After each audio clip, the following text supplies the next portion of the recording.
The Liberal Party's new candidate for the Northern Sydney seat of Bradfield says there's no internal war after she was pre-selected over a high-profile Conservative. Bradfield was the only Liberal seat to vote in favour of the Indigenous voice to Parliament, and it's become a major Teal target. With an estimated margin of 2.5%, the seat has always been in Liberal hands. New South Wales political reporter Julia Bradley spoke with key candidates. The leafy North Shore electorate of Bradfield, which spans from Willoughby to Wahroonga, will be central to the coalition's chances of forming government. Former tech executive, lawyer and staffer Gisele Kapterian spoke with Sky News for her first one-on-one interview since becoming the Liberal candidate.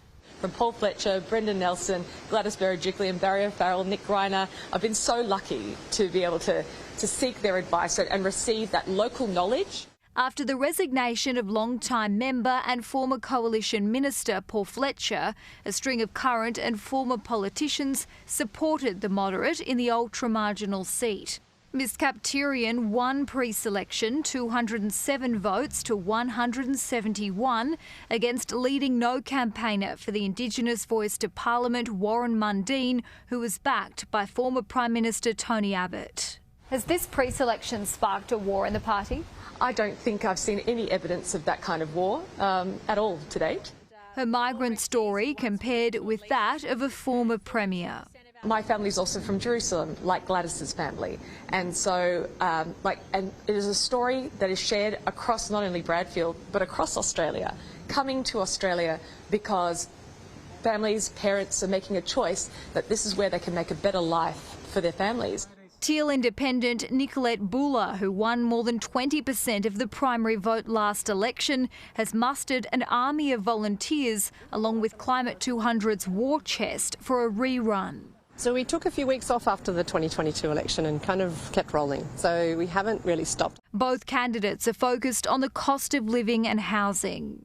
Do you support changes to negative gearing? We have to look at immigration, we have to look at supply, we have to look at tax, a whole lot of things, because the housing crisis is real and it's hurting people in Bradfield now. One of the most important things we can do that the Dutton government has already announced is really get our energy settings under control with the introduction of nuclear power. The local mum with a background in clean energy and finance has a renewables focus, but appears less opposed to nuclear energy than some of her Teal peers. So I'm not anti-nuclear by any means. I just wish we might have started this conversation back in 1995. Unfortunately, the cost of living crisis and power bills are hurting now. The recent abolishment of the neighbouring seat of North Sydney, which was held by Teal Independent, could weaken the Liberal Party's hold on Bradfield.